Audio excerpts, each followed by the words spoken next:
Great. Welcome back, everyone. We're proceeding to our next segment with the Honorable Mr. Justice Peter Jamadar.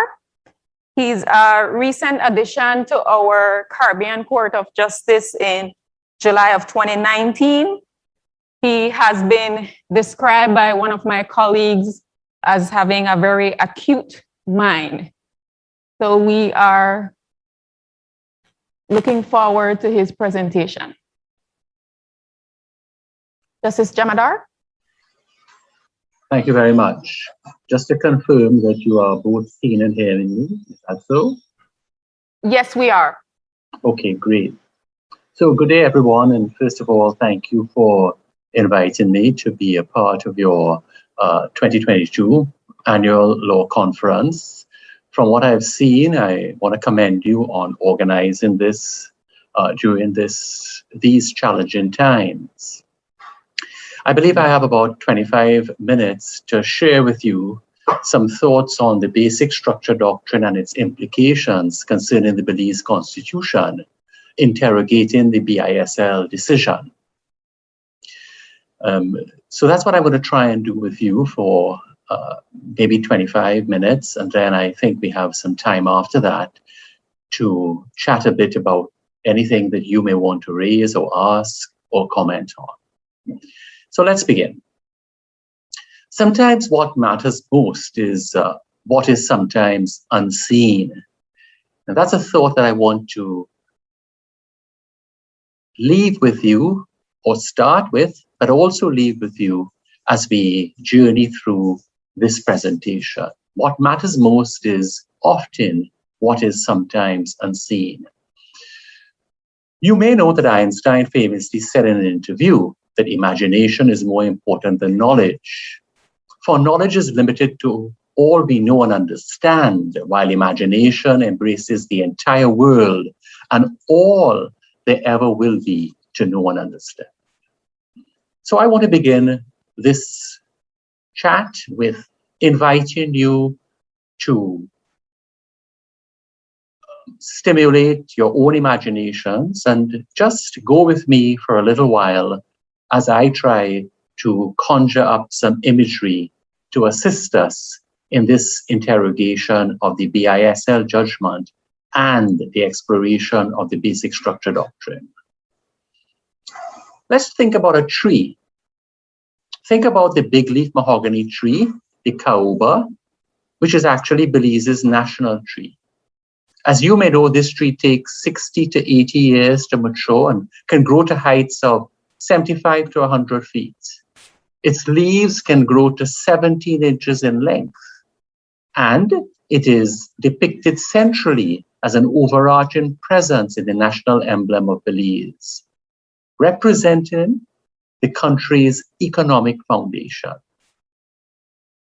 Let's also consider the logwood or bloodwood tree, used by the Maya in the architecture of their temples, and a valuable source of black, blue, and purple textile dyes, which have been and are derived from the tree's red heartwood.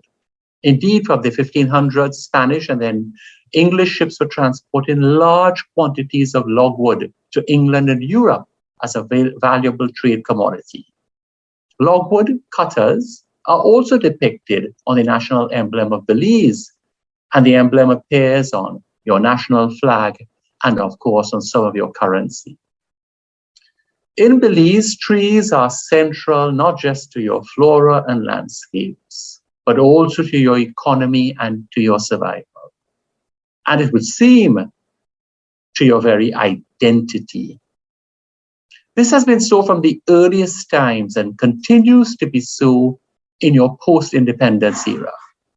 The majestic caoba and the lustrous logwood, campeche, stir up our imaginations and mythological remembrances. Yet, even for these trees, what is unseen may be most important. Neither, and indeed no tree, can exist or grow without roots. Roots that anchor them and source their life-giving nutrients. Trees can teach us a lot about constitutionalism if we are willing to look and have the eyes to see. A constitution is like the caoba or campeche trees. We see, turn to, and harvest the fruit of its text most often.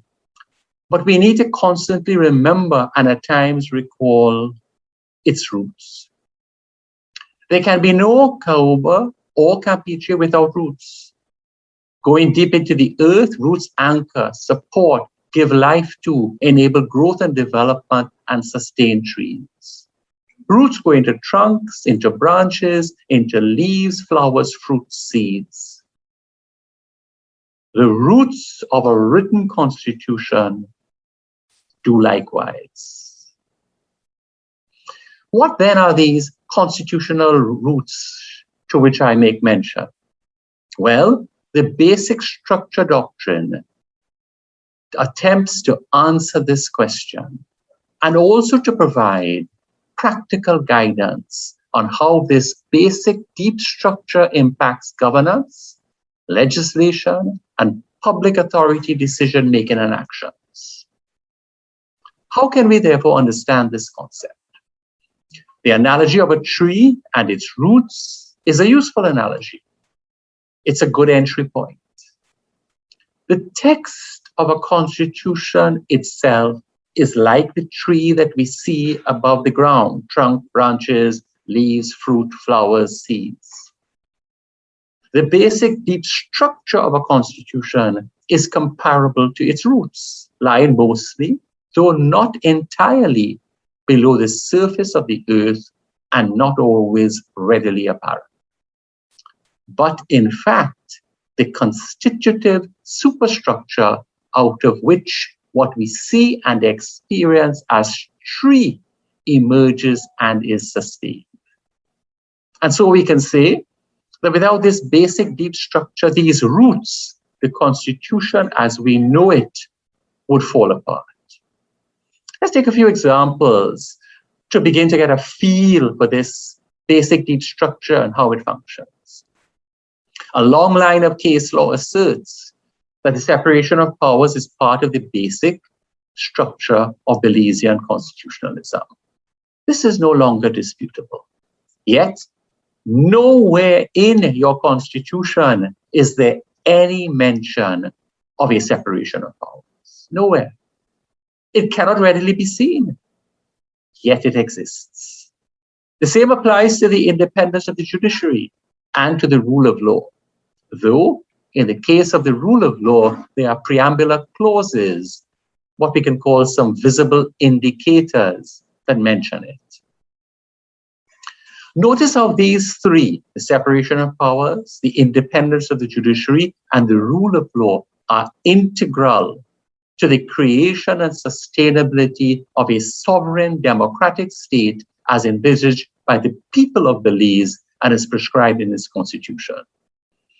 These constitutional features are so fundamental that without them, Belizean constitutionalism, as we take for granted often, would cease to exist. If there was no separation of powers, the police maybe could be permitted to sentence criminals. And if the independence of the judiciary did not exist, then ministers of justice could maybe appoint and remove judicial officers on a whim. And if the rule of law was not fundamental, then maybe rule by law could become manifest. And we've been down that road of rule by law through slavery, etc. And so indeed, without these basic deep features, the Belizean state as we know it, even territorially, could conceivably be changed. And the status of Belize as a constitutional democracy could also be changed. Thus, the very notions of sovereignty and supremacy could be altered. Well, how do we make sense of all of this? Of the idea that there are certain principles that are so fundamental to Belizean constitutionalism that even if unwritten, they cannot be changed. Well, it all makes perfect sense by way of the basic structure doctrine that undergirds, underpins, and informs from the inside out Belizean constitutionalism. Maybe a little political legal theory may assist our understanding, and this theory is grounded in constitutionalism.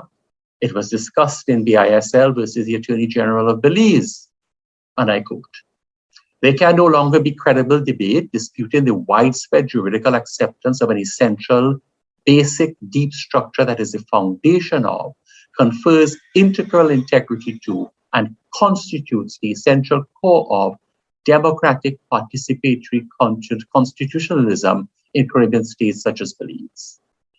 The extent to which these basic features, principles, and values are constitutive of what is considered the sovereign democratic state of Belize ultimately sounds in whether they can be undermined, altered, or removed without radically changing what it means to be Belizean." And in a sense, this is the key to understanding this basic deep structure. This is so because the state of Belize is constituted by its peoples. It is their consent to be governed and to be governed in a particular context and way that brings into being what is agreed to, accepted, and recognized, not just nationally, but internationally, internally and externally, what is recognized as the state of Belize. The shapes, the contours, the textures, the content of that agreed context and way are what underpin and inform the Constitution of Belize. Thus, the Constitution emerges from and arises out of these a priori basic features, principles, and values. And that's the key to it. Therefore, to that extent, they together, these principles, form the essential foundation, framework, and superstructure of Belizean constitutionalism. They are discoverable, and until changed legitimately, they are not negotiable. They form and inform the standards and lenses through which generally all governmental, legislative, executive, and public administrative actions are to be judged and held accountable. In essence, that's what BISL said and determined. Well, in BISL, I wrote an opinion that went into quite great length exploring this concept. And I'm not going to burden you with that in the short time that we have together today. But I do encourage you to have a read of that judgment if you haven't done so already, and maybe you have.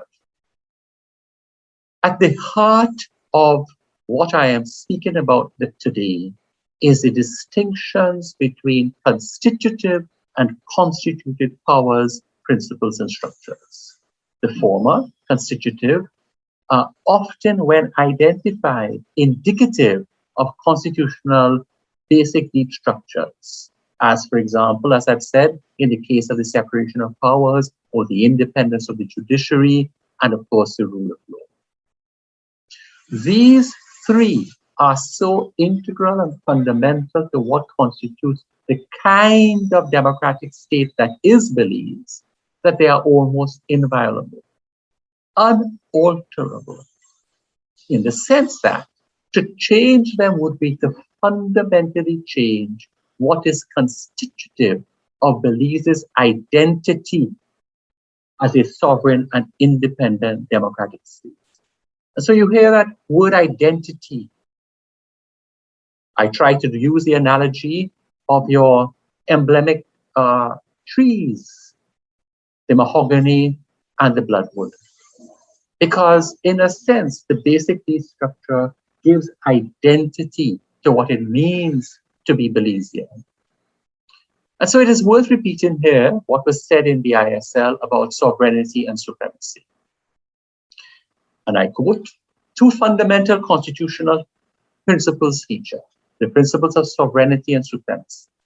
The Belizean Constitution affirms in section 1, very first section, that Belize is a, quote, sovereign democratic state. And in section 2, the next section, that, I quote, the Constitution is the supreme law, and if any other law is inconsistent with it, then that law shall, to the extent of the inconsistency, These are very, very fundamental clauses in the Constitution and go to deep, basic principles of Belizean constitutionalism. However, the real import of the conjoint effect of these two principles, supremacy and sovereignty, is to deem all law that is inconsistent with both text and basic structures in Belizean constitutionalism void to the extent of the inconsistencies. And a fortiori, all state actions that are similarly inconsistent. A good example of this, apart from the BISL decision, is the earlier decision of the CCJ in Nerve and Severin versus the Queen. That is a case that illustrates the point I'm trying to make. In BISL, we reference that decision, and this is what we said about it. In effect, I quote, in effect, the decision in Nerve is monumental in Caribbean jurisprudence because it establishes that even the literal text of the Constitution is not inviolable and is at once subject to certain basic underlying principles. What becomes normative and authoritative is ultimately not the letter of the text, and here we're talking about the Constitution itself, but the basic deep structure, that is, certain non-derogable features, principles, and values that underpin, inform, and constitute the text as Constitution. Why do I say that? I say that because, and this is what we said in BISL, because it is clear from Nerve that the general savings clause that was whittled away in Nerve and considered subordinate to the unwritten and or preambular value of the rule of law was a part of the Constitution itself. And so that even though the Constitution had a general savings clause, these deeper principles prevail. Commenting on the general effect of Nerve, this is what I said in BISL. It points to the existence of a basic deep structure that underpins, informs, and constitutes certain non-derogable features, principles, and values of Belizean constitutionalism. Principles and values that are so foundational and essential to the identity and nature of the state of Belize that the Constitution itself as text and all executive, legislative, and state administrative actions are subject to it. And that is the great significance and import of this basic structure doctrine. Well, a natural question arises. How do we discover these basic deep structures? In BISL, at least 2 pointers were identified to help us discover these basic deep structure features and principles. We explain them in first the preamble to the Constitution of Belize, which itself reveals some of these basic principles. It is interesting that in the preamble, the first clause, and I quote, affirms that the nation of Belize shall be founded upon principles. So that in the preamble, the very first thing that is asserted is that, hold on, Belize as a constitutional state is built upon, founded upon certain principles. Some of these principles are actually stated in that very first clause, including human rights, freedom, dignity, equality. And as one goes through the preamble, one finds many more. I'm not going to burden you with those. The second clue as to what is constitutive of this basic deep structure were aspects of a constitution that are not limited to the literal content of the text itself. Some are unwritten, to be discerned from the overall structure and context and content, as well as, and this is important, broader historical, cultural, and socio-legal contexts. In addition, we can discover them through constitutional common law, as developed by independent, Caribbean judiciaries. Remember always that the judiciary is the third arm of government, the third arm of the state. They can be discovered from structural and substantive features and values within the Constitution itself. What is the point? The point is, what really makes the deep structure basic and deep are its constitutive sources. First and foremost, and this is often overlooked, the aspirations and consent of the people of Belize. And that is very important to understand this difference between constitutive and constitutive. It constitutes the underpinning, that is this basic structure, an overarching architecture and superstructure that anchors, think of the tree, gives shape to, and holds everything in balance in a particular context. Think of the mahogany and bloodwood trees. What is that context? In Belize, that context is a sovereign, democratic state embodying the preamble of values and rooted in the local, what is called Sitzen-Leben, that is the life context of Belize. But having covered this ground, the next thing that I would like for us to think about are implications. What are the implications of this basic deep structure? Well, the implications of this theory ought to be self-evident.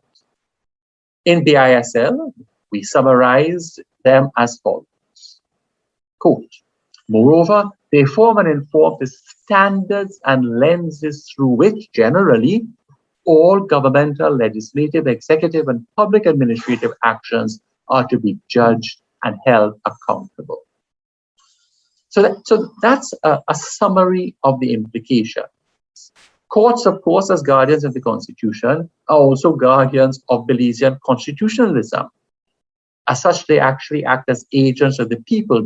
Remember, the people are the constitutive power or source in Belizean constitutionalism. And so, judicial review of legislative and executive actions becomes the means by which the standard keeping and accountability is rendered. Before I move on from this little point of implications, I wish to say this also. A central and specific implication is the premium this approach places on human rights and the impetus to a constructive review of colonial laws. This is very important for the development of a Caribbean constitutional state such as Belize. The case of McEwan from the CCJ is illustrative of this, in which the legislation was approached using the deep basic structure of the rule of law, but also an approach that emphasized the human rights of the parties who were affected, and bearing in mind the colonial nature of the laws in question. Some of you may think, well, what sort of new or novel theory is this? Well, I can reassure you there's nothing new and nothing novel about it. In fact, Belizean courts long before BISL were dipping into the basic deep structure.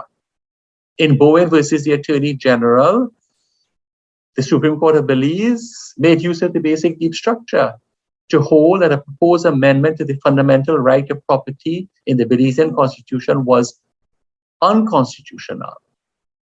Your Chief Justice upheld the idea that any amendment to the Constitution was invalid if it derogated from the essential features and overall identity of Belizean constitutionalism and the enshrined human rights values. Then again, in British Caribbean Bank versus the Attorney General, an act which purported to amend the Supreme Law clause of the Constitution to prevent courts from declaring void amendments passed in conformity with the procedural requirements was struck down by Justice Ligol. Here's what he said. Every provision of the Constitution is open to amendment, provided the foundation or basic structure of the Constitution is not removed, damaged, or destroyed. The basic structure includes the rule of law, judicial review, all of which are protected and safeguarded. And finally, a third example, in the Bar Association of Belize versus the Attorney General. And this is a matter that should be close to your own heart. Justice Legault again held that amendments that undermined the independence of the judiciary were void. Why? Because the independence of the judiciary was protected by the rule of law and as such part of the basic deep structure of Belizean constitutionalism. So there's nothing novel and nothing new about this basic deep structure that we are talking about this afternoon. And indeed, in Belize, this has been explored, as I have explained and illustrated in these three cases. Its lineage goes all the way back to 1977. Case of Hines versus the Queen, long-standing and excellent example of the search and discovery for basic deep structure. In that case, the overall structure and text of the Constitution was carefully examined in their context, legal historical context, to assert the existence of the separation of powers. One of the first and earliest constitutional cases post-independence for most of the nations in the 60s to discover the separation of powers as a basic deep structure feature of Caribbean constitutionalism. I commend the case to you. It's well worth reading, and Lord Diplock's judgment deals with it. Indeed, I'll give you a little quote from what he says. He says, "It is well established as a rule of construction that the absence of express words does not prevent the legislative, the executive, and the judicial powers of the new state being exercised exclusively by the legislature, by the executive, and by the judicature, respectively," i.e., a separation of powers. Well, what has happened since BISL? Since BISL, I want to just point to two judgments of the CCJ, both of which I was, two cases in both of which I was part of the panel and which I gave opinions. The first was Solomon Marin and the Queen, which is actually a criminal appeal from Belize. And the second is GGMC versus BK International and Babulal, a Guyanese case. In the latter case, the former was a criminal appeal, as I said, from Belize, and the latter was a public law judicial review appeal from Guyana. Regrettably, time only permits the most cursory of examination, but let me see what I can do to summarize. In Marin, the CCJ confirmed, following a long line of earlier decisions, that, quote, "the center point of the court's approach to Caribbean constitutional interpretation lies in the understanding and application as an interpretative methodology, the insight that Caribbean constitutions are sui generis, of their own nature.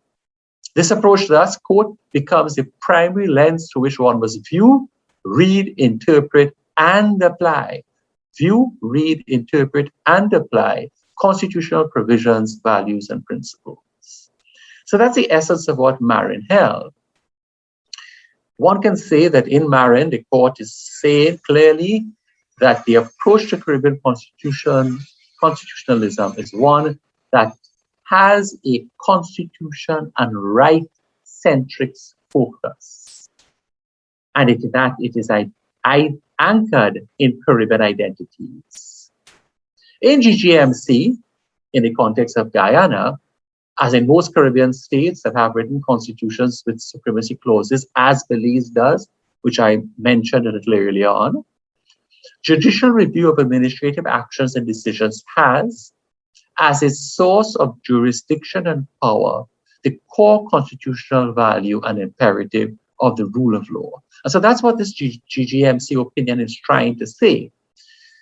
It's trying to say that judicial review is rooted in the rule of law. And so therefore, in jurisdictions where there is constitutional supremacy, again, like Belize, courts must ensure that administrative decisions conform with fundamental constitutional and human rights, values, and principles. Further, that viewing judicial review through this lens of Caribbean constitutionalism does two things. A, It broadens the scope of the inquiry, bringing it squarely under the umbrella of constitutionalism and the rule of law. And this second thing is very important. And B, it influences the nature of the inquiry, making it a more primary form of inquiry than under the traditional approaches to judicial review. This reorientation in the context of judicial review to place it under the thumb, as it were, of the rule of law does not mean an abandonment of traditional judicial review grounds that we are all aware of, because these are all actually encompassed under the rule of law. In that case, I said, quote, the constitution of the supreme law enjoys what may be analogously and uncontroversially be described as the status of lex supremus, that is, the supreme law, in relation to all other laws. And as such, it is also very much sumus princeps, which is the supreme ruler in relation to all branches of government. So that the Constitution becomes the center of legal interpretation, analysis, and application. That's what those two cases tried to develop. As I say, time is short today. So whereas BISL directly asserted the centrality and salience of a basic deep structure in Caribbean constitutionalism, in Marin and GGMC, the point of centrality of constitutional supremacy, sovereignty, and the implications of this for judicial review of executive and statutory authority decisions and actions was explored, and all were placed in the context of the basic structure doctrine. Justice Witt in GGMC, I think, eloquently summarizes this understanding and orientation as follows, and I quote, this is so because these constitutional values and principles, being part of the supreme law, permeate the entire Guyanese legal order, and we can say Belizean legal order. Consequently, in Guyana, in Belize, as in other constitutional democracies, the interpretation and application of statutory law is thereby brought under the inescapable influence of constitutional law. Justice Smith continues, this is not limited to public law. Private law also requires to be looked at through a constitutional lens. And not only written law, but also unwritten common law cannot escape the scrutiny of constitutional law. Also, the common law, judge-made as it is, must be interpreted, and if needs be, further developed to meet the challenges of both the times and the Constitution.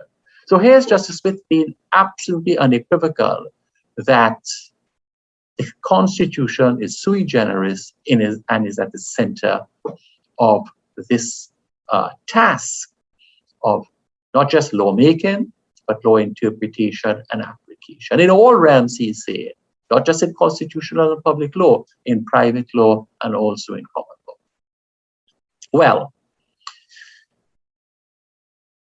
in a sense, this kind of ends our sojourn with the basic structure doctrine, given the time that has been allocated. And I have explored the BISL opinions as requested. I invite you to remember the majestic mahogany caoba and the lustrous logwood campeche, and think about their roots. Return to your imaginations. You may understand much more by doing that than from trying to figure out everything that I've just said. But bear this in mind above all else. What matters most is often what is sometimes unseen. It's a thought I started with, and I told you I wanted to end there. So to summarize, in a sort of recap, there are 7 key takeaways I want to leave with you all today. And this is from the BISL opinion and this exploration of the basic structure doctrine. First, the doctrine is a part of Belizean constitutional law asserted by its local courts and confirmed by its apex court, the CCJ.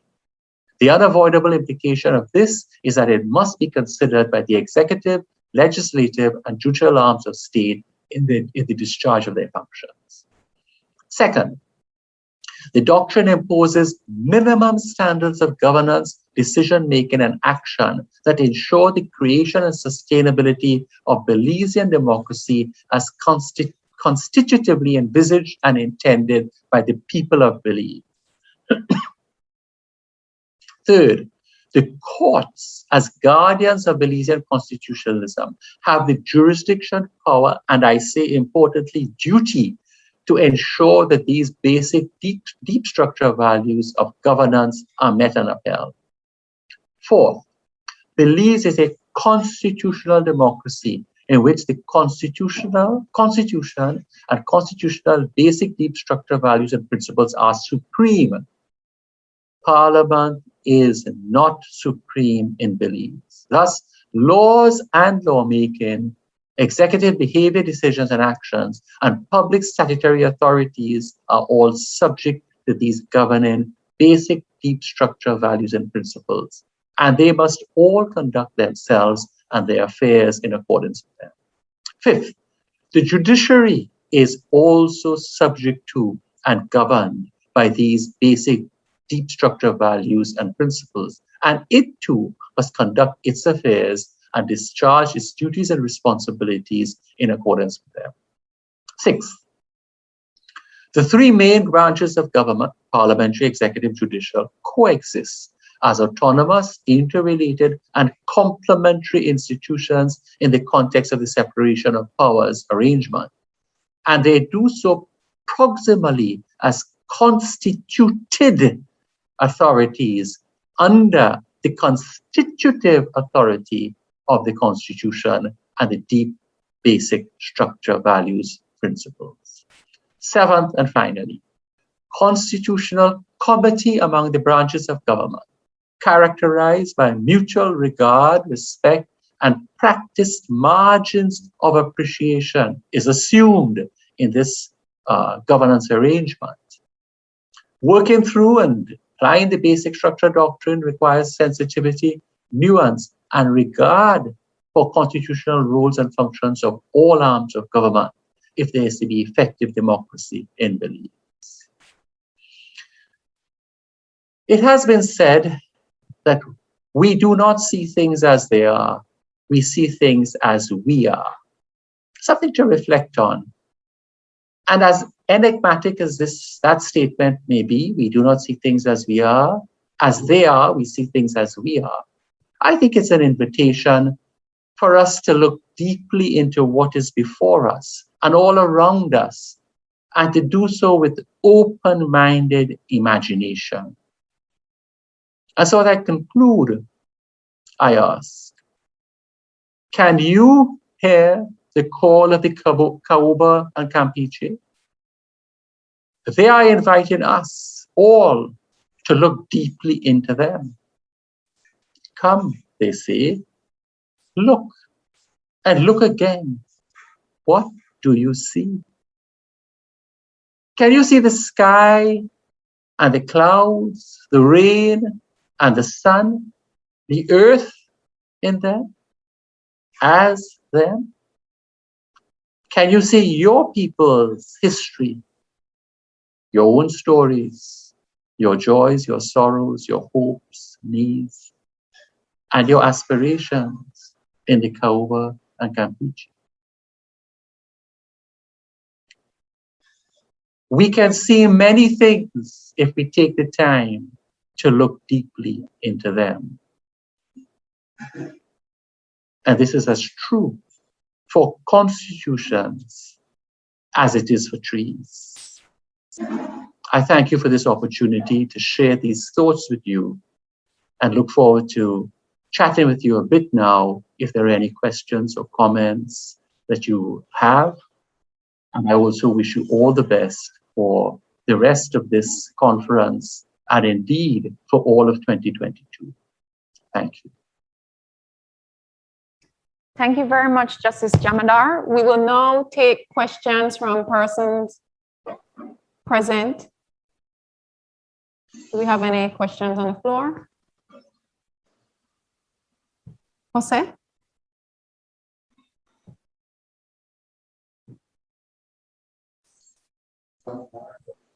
Excellent presentation. My question is, and I'm not sure how far you could answer it, but what do you think would be the reaction of the courts to say a supermajority government seeking to amend the Constitution in a way that would conflict with the basic structure principles that you discussed? Well, I think the three decisions of your own courts that I cited are illustrative.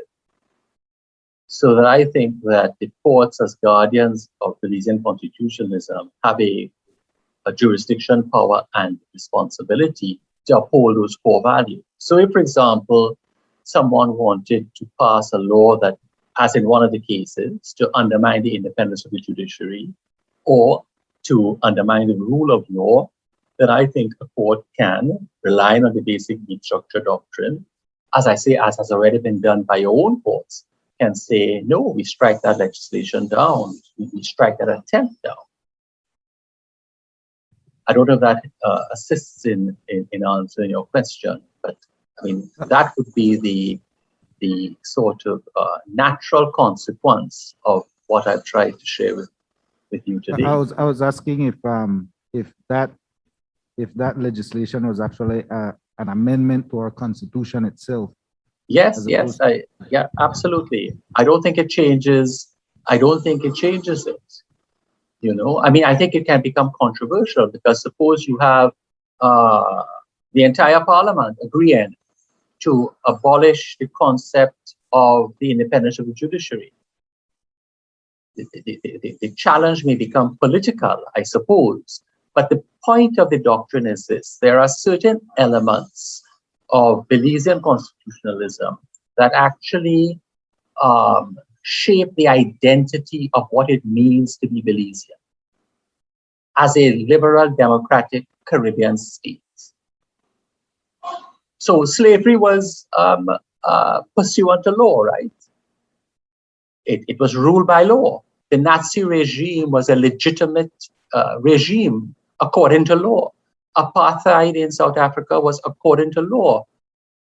Apartheid, not so called, in the southern states of America until the 60s was according to law. What we now assert is the rule of law is not ruled by law. The rule of law has inherent in it, certainly post 1948, World War II, and the Universal Declaration of Human Rights. Part of what is constitutive would be fundamental human rights. And so the dignity of the person. Suppose a government passed a law saying, and this was argued in the States with waterboarding and so, slavery of indigenous people. Suppose the whole parliament passes a law saying that it's fine to enslave certain tribes in the northern areas of Belize to work in whatever.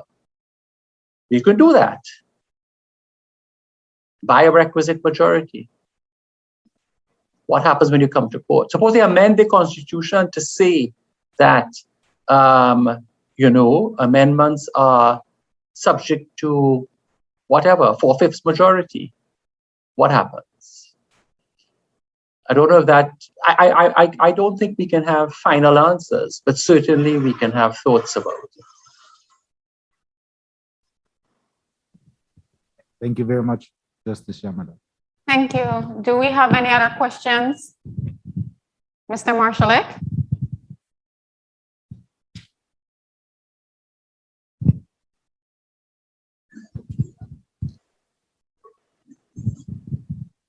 Yes, I've always considered what is Belizean a dynamic concept. If so, assuming that for a moment, would the basic structure doctrine also be dynamic, or is it absolutely static? No, absolutely. And I mean, that's the distinction between constitutive and constituted, right? Over time, what the people of Belize may consider to be integral to the identity of what it means to be Belizean could change, right? And I mean, history tells us that, right? I mean, we had monarchies, we had federal regimes, we have democracies. So, yes, I think in theory the answer has to be yes. For now, the question is a little limited in the sense that certainly the Belizean people in this current incarnation, post, let's say, independence, have said that they consider a liberal, sovereign, democratic state as integral, basic to their identity. That has implications, but that could change, right? Sure. Whether a minority can impose it on the people and that is legitimate is what I think is at stake. But to answer your question, it is fluid, it is dynamic. Yes, absolutely.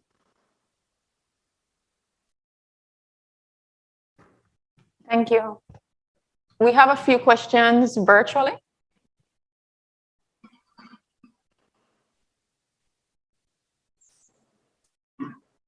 You can go ahead, Mrs. Marshall. Oh, thank you. Good afternoon.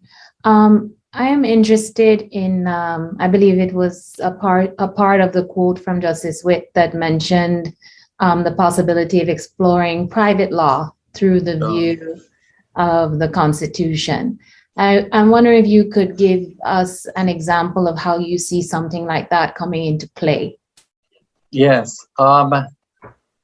Okay. So private law. Let's any statute. If you put in statutes as one of the areas of private law, every statute must be read subject to the Constitution. And so, for example, you can have a statute that governs the relationship between employers and employees. When you have to interpret that the methodology of interpretation, that one of the things I said very early on is that part of what this implicates is the methodology of interpretation. And so often what we do in statutory interpretation is we look at within the four corners of a statute and we apply our usual canons, the literal rule, the golden rule, and we say, okay, this means this. Part of what I think is the import of this jurisprudence, which is as yet not been mined in the region, is this. In that process of interpretation, one of the things that has to be done, which Justice Witt is actually saying is very fundamental to be done, is to interpret that legislation, that law, through the lens of the Constitution. Because the Constitution is asserting these values. Later on, Justice Witt has this quote.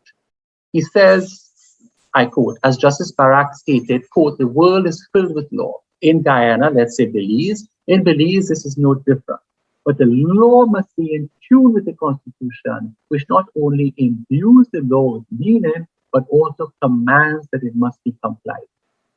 So he said even the common law, remember the common law is always developing.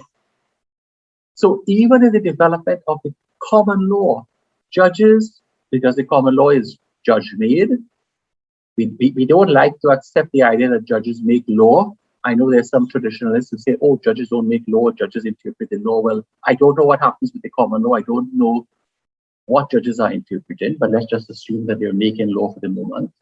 What he said is in the development of the common law, these constitutional values are at the center. That's what he's saying. And it follows naturally as long as you assert that the Constitution is supreme and any law that is inconsistent is void. It's how are you going to put that law in a very narrow box? So, okay.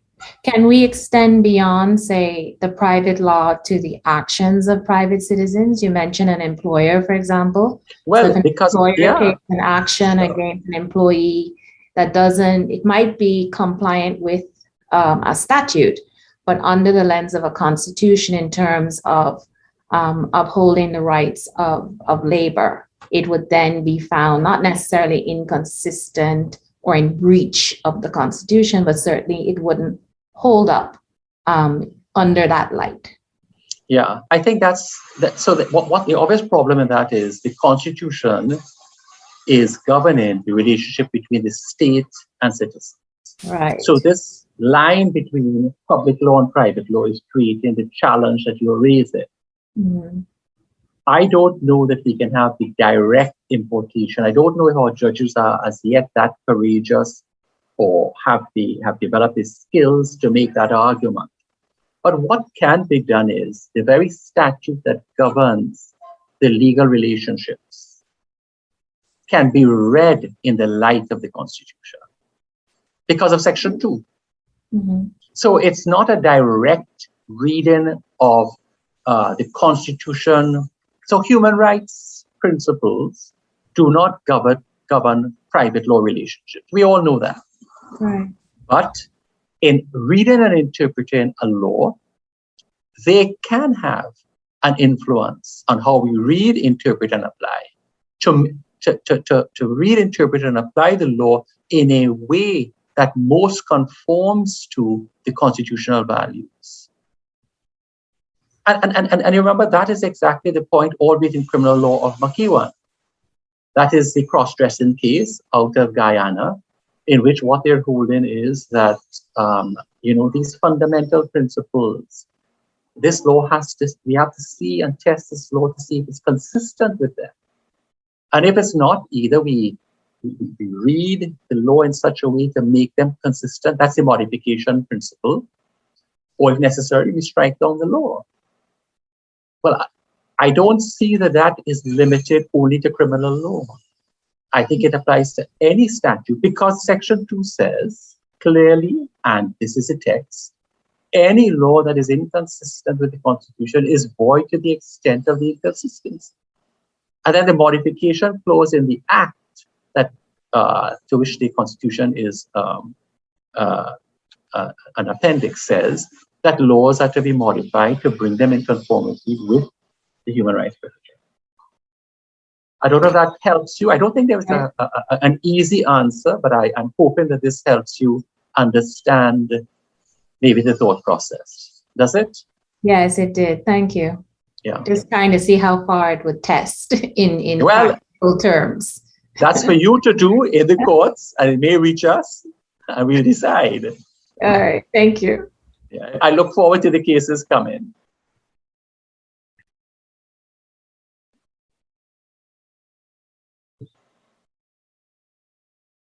Do we have any other questions? I think I see a hand raised. Yes. Hi. Yes. Hi, thank you for your presentation, Justice Jamadar. I'm kind of interested a little bit on the tensions between what you mentioned as the Caribbean constitutions needing to be interpreted or needed to be understood as sui generis against what seems to me also to be a discussion about a more universal, deeply embedded structure, which I think the basic structure doctrine could arguably be seen as that. Including, for instance, what you mentioned as human rights. And I guess this one is also a question as to what extent then use cogence norms also form part of the basic doctrine, basic structure doctrine. So how do we make sense of those tensions when we're talking about sui generis alongside a more deeply embedded universal structure? Yeah. Well, okay. So first of all, I think theoretically, because it's sui generis, that is to say, it's to be interpreted on its own terms, that is the entry point into the basic structure doctrine. Because the basic structure doctrine is asserting that what is constitutive of a constitution are certain values and principles. For example, the preamble says that, right? The preamble in clause 1 says that. I think somebody has their audio on. So, all right, okay. The clause 1 says that, let me take a step back. What is constitutionalism? The people of Belize say, we want to create an independent state called Belize, to be sovereign. Remember, our history is that we had no sovereignty, right? We were always ruled from the outside. So sovereignty is something. We say, the preamble, we the people say, read the preamble, clause 1, that we want to create a state called Belize to be governed by certain principles. And then you go through these clauses and you say, look, these are the values, these are the principles that we want you to take and create this state of Belize out of. And then the last clause says, and in consequence of these, that I'm saying aspirations, it is hereby the Constitution. So that the Constitution as text that we look at from section 1 is purported to be a Constitution embodying, manifesting these preambular values, right? So when we say you read the Constitution as sui generis, what we mean is you read it on its own terms and you understand that what is constitutive is what the people of Belize have said expressly in the preambular values to be what they want to inform this state called Belize. They consider freedom very critical, etc., etc. That is how the basic structure comes into the door. It comes into the door because the Constitution must be interpreted in its own way. It's not limited, as I said, to what's written. The separation of powers. Nothing says anything is separate. But where does this come from? When you read Hines, what you realize Hines is doing, and this is the historical, legal context. Hines is saying, well, hold on. These constitutions didn't drop from the sky. They were obviously intended to sort of continue this pre-existing democratic culture, although it was not really democratic because it was a colonial power in which there was a separation of power. So when the Constitution sets up part 1 is the judicature, part 2 is the executive, part 3 is the legislature. Nowhere is they saying we are like in the American declarations, you know, or in Montesquieu and the spirit of the laws in France, you know, that we want to separate the arms of state. No. But the very structure in its context says that the separation of powers, so that power is not consolidated in a single entity, which is a critique of colonialism, right? Of imperialism. That is integral to the structure. So the sui generis nature is what allows us to look for and discover these basic deep structure principles and values that then inform the very text. Hence the analogy of the tree. The text is sort of what we see, the trunk and branches and everything. But if you look a little deeper, you realize, hold on, there are values, principles, structures that are sort of informing what we see. I don't know if that helps. Yes, thank you. Yeah.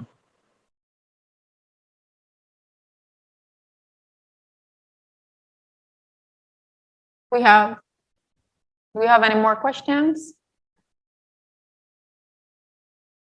Okay. Thank you very much, Justice Jamadar. I can assure you we will not look at a mahogany tree the same again. We appreciate the presentation that you provided today. Thank you very much. And of course, for your information, I have done a background paper which has a lot more detail. And I think my executive assistant has shared that with you. And that is, you can share that with all of your members. So it's been a pleasure. Thank you all very much for inviting me. And I wish you all the best for the rest of the day. Thank you.